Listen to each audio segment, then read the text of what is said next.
Supporters of Julian Assange demand his freedom during a rally in Sydney. The WikiLeaks founder and Australian citizen has been held in prison or diplomatic refuge in the UK for more than a decade.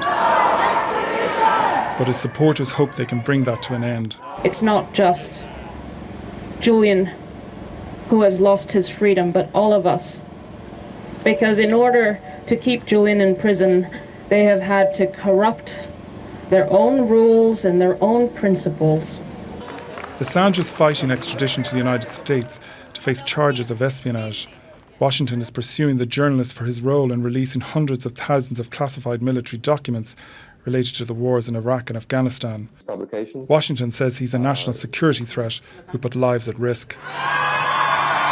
But supporters say he exposed truths the world's most powerful governments wanted to hide. It's about Julian Assange, of course, but it's also about press freedom, all our freedoms, and the fact that he exposed a crime that I was horrified about, and he's the one in trouble.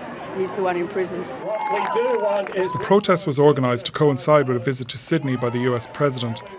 But Joe Biden postponed due to talks on his country's so-called debt ceiling. That didn't stop Assange's supporters.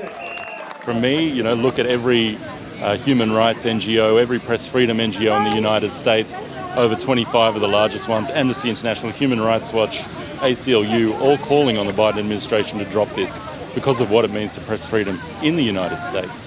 Australian Prime Minister Anthony Albanese has escalated diplomatic pressure on Washington, calling for the charges to be dropped. Assange's ongoing detention continues to highlight debates between press freedom and security concerns. And his supporters say they will never give up campaigning for his release. David Landy, Al Jazeera. Still ahead here in Al Jazeera as a